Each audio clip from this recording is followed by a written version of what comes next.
Thanks for joining us on the Cultured Meat and Future Food podcast.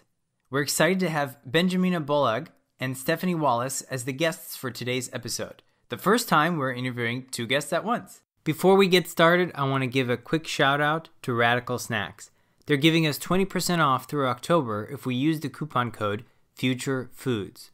Check out their snack bars at radicalsnacks.com. That's RADICLE snacks.com, the botanical spelling of radical. The Cultured Meat Symposium is a one-day event in downtown San Francisco on November 1st. Learn more about the Cultured Meat Symposium at cms18.com.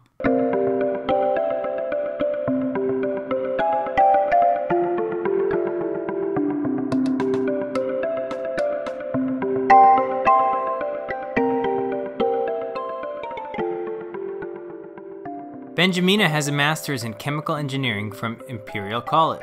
She has experience in fragrance and flavoring, 3D printing, and digital marketing at PepsiCo's joint venture with Strauss Group. More recently, she founded a company selling portable chargers to companies including Four Seasons, Ritz, and the InterContinental. Stephanie is passionate about solving big problems.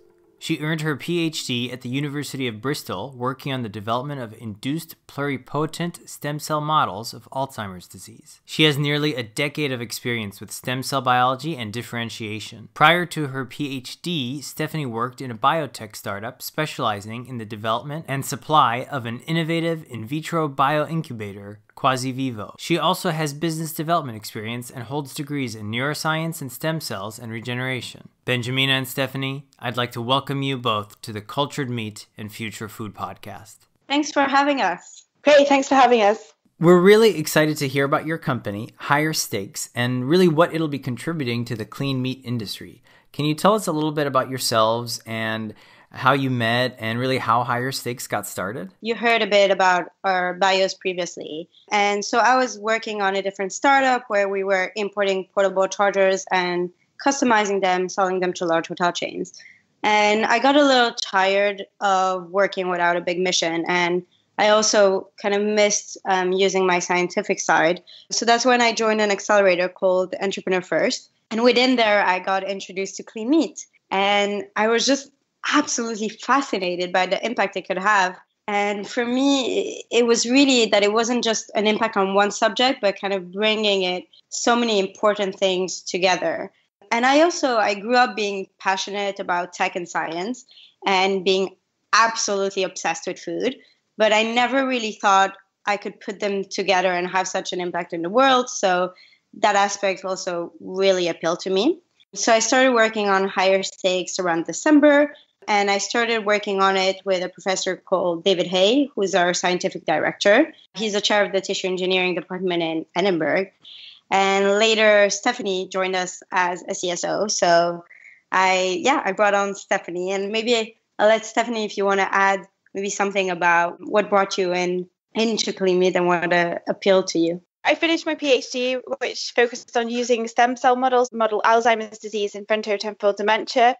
Those are two types of diseases that affect lots of people, especially Alzheimer's disease. I've always loved the idea of using stem cells and sort of futuristic types of technologies to solve problems. The health of people is a problem that affects a lot of people, and clean meat is a solution that can help to solve those problems. So the wide impact of it and the fact that it is a big problem to solve and you can solve it using futuristic technologies, that's what appealed to me. Great. And why do you think that the world really needs to consume clean meat? And more specifically, what are your personal motivations behind it? And a lot of people are in this because of the environment, animal welfare, health. What are the personal motivations for you two? I think for me, it's hard to choose which one. I think it's really the fact that it's a mixture that's so unique with clean meat. Most subject that you'll go into will have either the health or the environment or the animal welfare, but it will rarely really have those three like so strongly together. So I think that's the biggest appeal. I have a slight tendency around the environment, but that's just from my chemical engineering degree. But for me, it's really the fact that it's those three so strongly together that was appealing. And the reason I think people really need clean meat is I don't believe, and I'm happy to be proved wrong, but I don't believe that the world will go vegan and that will be a drastic change, because I think people don't change their habits, and you have to find a way where you can mimic that habit. And I think fully mimicking that habit will be through clean meat rather than plant-based. And I think especially that clean meat, we want to get to a stage where we don't require all the saturated fats and all the salts that will have to be added when you're working with plant-based. So I think that's for me. And I don't know, Stephanie, if you want to add on something. There's a couple of major aspects for me. The first one is clean meat kills a lot of birds with one stone. There are a lot of government initiatives that are focused on making sure we don't have any disasters in terms of environmental disasters. And also with antibiotics. So the development of superbugs is something that is in the UK, and a lot of other governments are focusing on trying to combat. And there aren't that many solutions that allow us to combat superbugs in such an effective way as taking antibiotics out of meat production. So this is somewhere where clean meat can come in, and we can make meat without having to use antibiotics, which means that wider scale of people's health, that's going to have a huge impact. I'm somebody who loves eating meat. I see documentaries on the horrible things that happen to animals during meat production, and I also love animals. And it's something that in the past I've had to sort of push out of my mind, but it's always there. You always know it's a negative impact of meat in general. I don't eat chicken anymore because I watched a documentary on it, for example. And so if there is a solution that is able to clear up all of these aspects or all of these problems, I think it's one that we have to go down. We have to try and find out if we can make it work. Yeah, I think to add on that, I think most people, they don't thinking, oh, I really don't care about the environment or the animals or anything. It's not that people don't care, is that it's just it's become a habit. People grew up with it, and it's the same way as people have lots of bad habits. It's not only a bad habit that people have, and I think it's going to be so difficult to do this as a large scale that having something like clean meat that can offer a drastic solution is needed, is necessary. Do you think that in the future we would look into the past and think that eating meat through animal agriculture is comparable to, for example, from a health standpoint at least, looking at smoking cigarettes today? Do you think it'll be that drastic? Well, for one, lots of people still smoke. So I hope we get to a stage where not lots of people consume meat. So I think from that aspect, I think we want to do something that's better because no one's yet found an alternative that's so good that people don't want to smoke anymore. Whereas with clean meat, I think we have the opportunity to do that. I do think it's not even just from a health aspect. It's all the issues that is our environment is causing the animals, all of the more than why did we ever do this? I think it's more why didn't we try and find a solution more earlier on. It's always easy to look back and think, oh God, we should have done this earlier.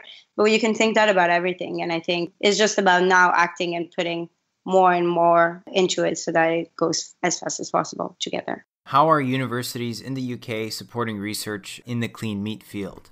So we've had help from various universities. We've had Sinby City and Imperial. We've had professors, obviously, David Hay is personally involved from Edinburgh University. We've talked to many, many other professors. I mean, overall, we've had many people open to helping us and giving their time. I think as well, there's a couple of people really giving their full time on this, such as Marianne Ellis and a couple of others through New Harvest.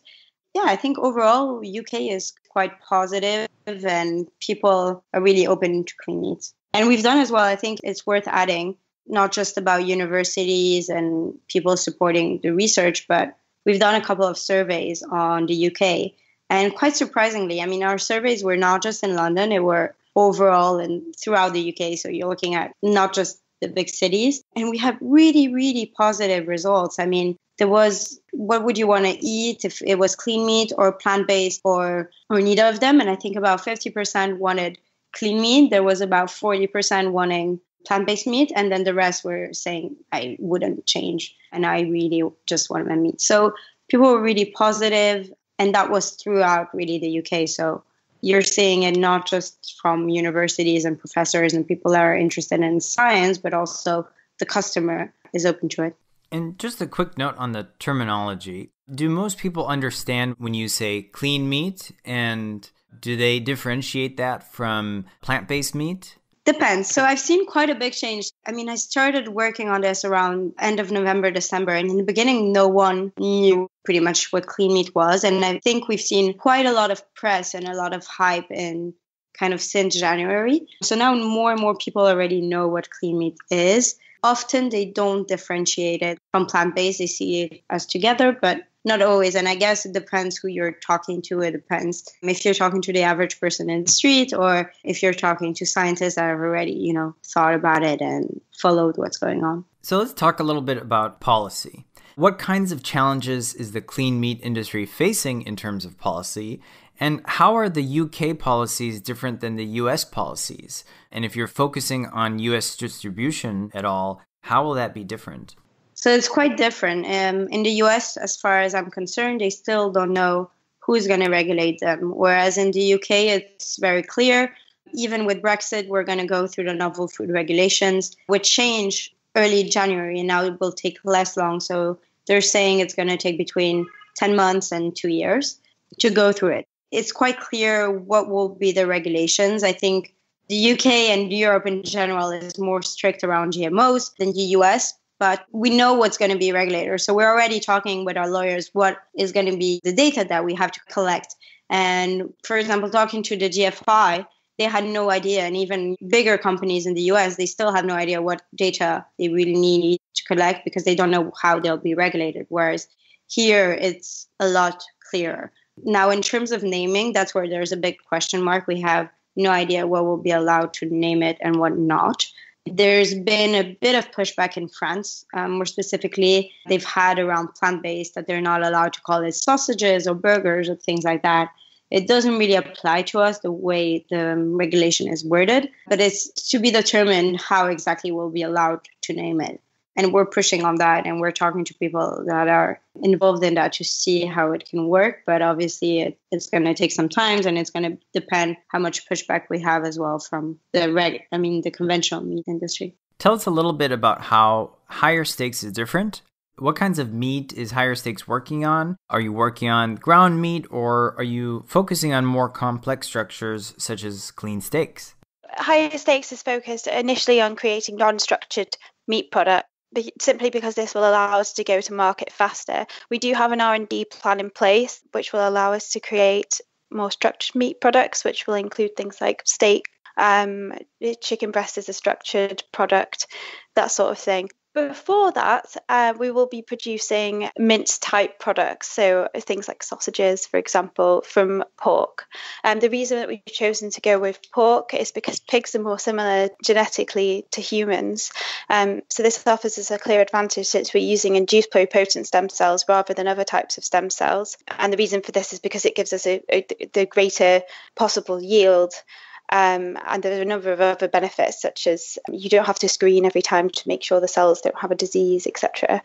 This is important for us to have when we want to adapt these cells for use in different types of protocols, or when we want to adapt them to use protocols that have been used in humans in the past. Since there's more of a wealth of knowledge around use of human cells, this is going to allow us to move a lot more quickly compared to if we used a different type of animal. We're also focused on developing an entire solution to the manufacture of clean meat. We're not focused on one particular area of it. So, for example, we're not focused on developing new protocols that would take a lot of time to carry out. We're not focused on one area of the manufacturing process. We understand that if you go from a laboratory model to a slightly larger prototype and then to large-scale manufacturing, the cell biology sometimes doesn't respond exactly how you want it to respond, and you can run into big problems.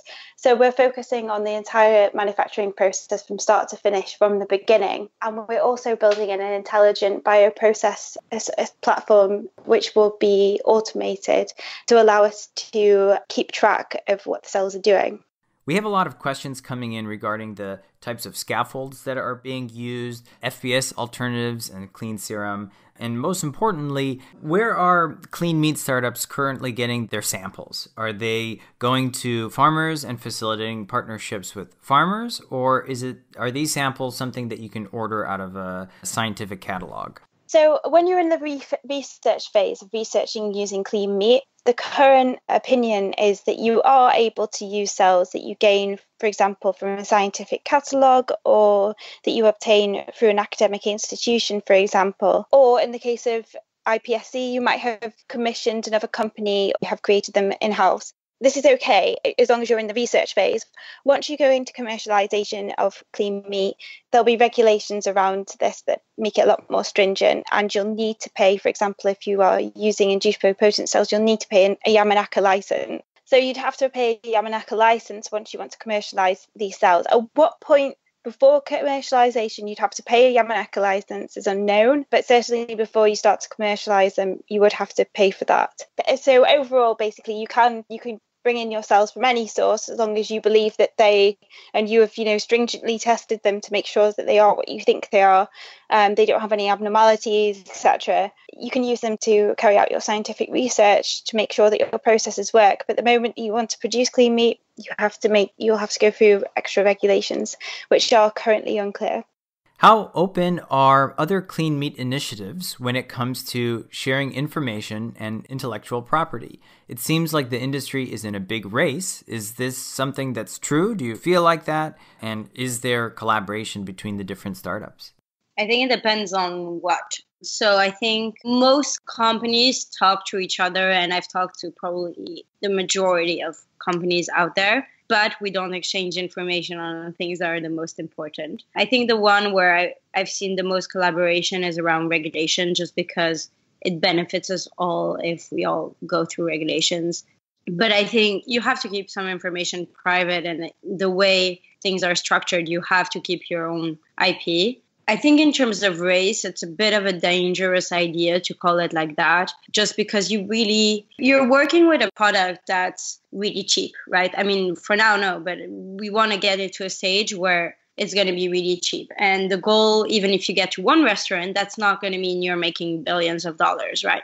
What's going to mean you making billions of dollars is succeeding over the long term and having something that's safe, something that's sustainable, something that's robust and that can really, really scale in masses. And for that, it doesn't work to waste too much. You have to think carefully and make sure there's not going to be any product recalls and not going to be any issues at the start.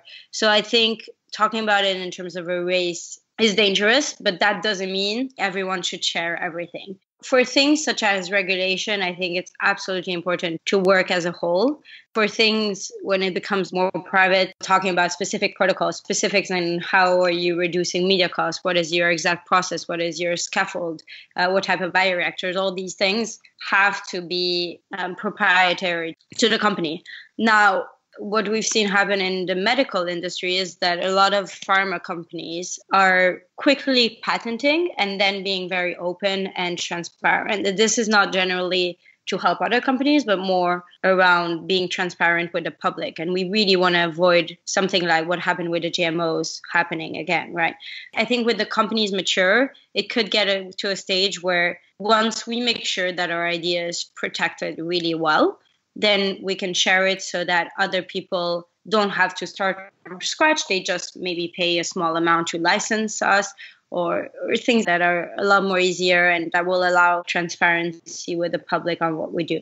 We're always interested in collaborating where we feel like it's going to add value to the company, allow everyone to reach the goal of getting to higher stakes as quickly as possible. But we do need to be careful when it comes to protecting our IP, and that is something that all clean meat companies are probably going to be quite aware of when they're going forward. Yeah, I think adding on collaboration, I think we're constantly on the look on like what are the best technologies out there. And if we feel like a technology that's existing is better than what we could ever do, then that's amazing, whether that's another cleaning company or that's really a different company. So I think collaborations are extremely important. What we're finding at the moment is that some people are more open to collaborating and some companies are very much so against it. So I think everybody has their own sort of ideas about the best way to go about commercializing clean meat. Where we stand is kind of in the middle, where obviously there is some information we keep private, but we're also kind of open to helping out and making the community as a whole advance. What are you most excited about and looking forward to in this coming year when it comes to the clean meat space? This year, at the beginning of this year anyway, people really started to understand more. I mean, the public in general started to understand more that there are other options apart from eating meat out there. I think everybody's waiting with bated breath for clean meat to come onto the market. So what we're really excited about seeing is further public involvement, people asking us more questions, the people becoming more aware of clean meat, so that we can see the future sort of shaping itself and the public becoming more open to the idea of it. I think in terms of our company specifically, we're really excited to really get things going and be able to expand our team, do all our plans, and actually be able to execute on everything and move forward.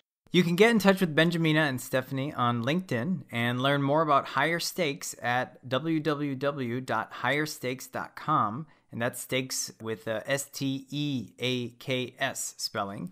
Benjamina and Stephanie, do you have any last insights for our listeners today? Sure. We're planning to start launching some events. Initially, they'll be in the UK and possibly some other areas in the UK where we can talk about clean meat more. We're looking forward to inviting people there because we want to understand what people's opinions are of clean meat further. Hopefully, we'll be coming to the US to plan some of those dates as well, and we'd love people to join. So if they want to pop us an email, then we can let them know when they're coming up. Yeah, I think just to add in terms of insight and how people can get involved, as a company, we're facing so many massive challenges. And I mean, the technical one is the one that we personally feel we can solve. And I think it's always helpful if just any listener that goes and that talks about it to like 5 of their friends and tells them talk about it to 5 more friends, and not necessarily our company, but it just in general about clean meat and educating people. Because I found most of the time, even people that are reluctant to clean meat initially, once you explain to them the advantages, once you explain to them why we're doing what we're doing, I don't see consumer acceptance as a massive challenge. I think it is a challenge, but I think doing it in the right way, it won't become a challenge by the time we come to market. And I think that's where anyone can help, because anyone can go and educate people and explain to them why this is important. On top of that, it's a really interdisciplinary subject. There's so many factors involved. And I think, personally, that's one of the things that really excites me about it. On top of an impact, on a personal level, there's so many factors to it. And that means that there's so many backgrounds that are important to it. So I don't think someone should get discouraged because they're not scientific. Now, I think there's a big advantage if you're the CEO, and obviously if you're the CSO, you have to be scientific. But there are many, many other roles that are non-scientific where you can bring a lot to companies like us. Benjamina and Stephanie, thank you so much for being with us today and sharing your story and the HigherSteaks story on the Cultured Meat and Future Food podcast. Thank you. Thank you for having us. Thanks. This is your host, Alex, and we look forward to being with you on our next episode.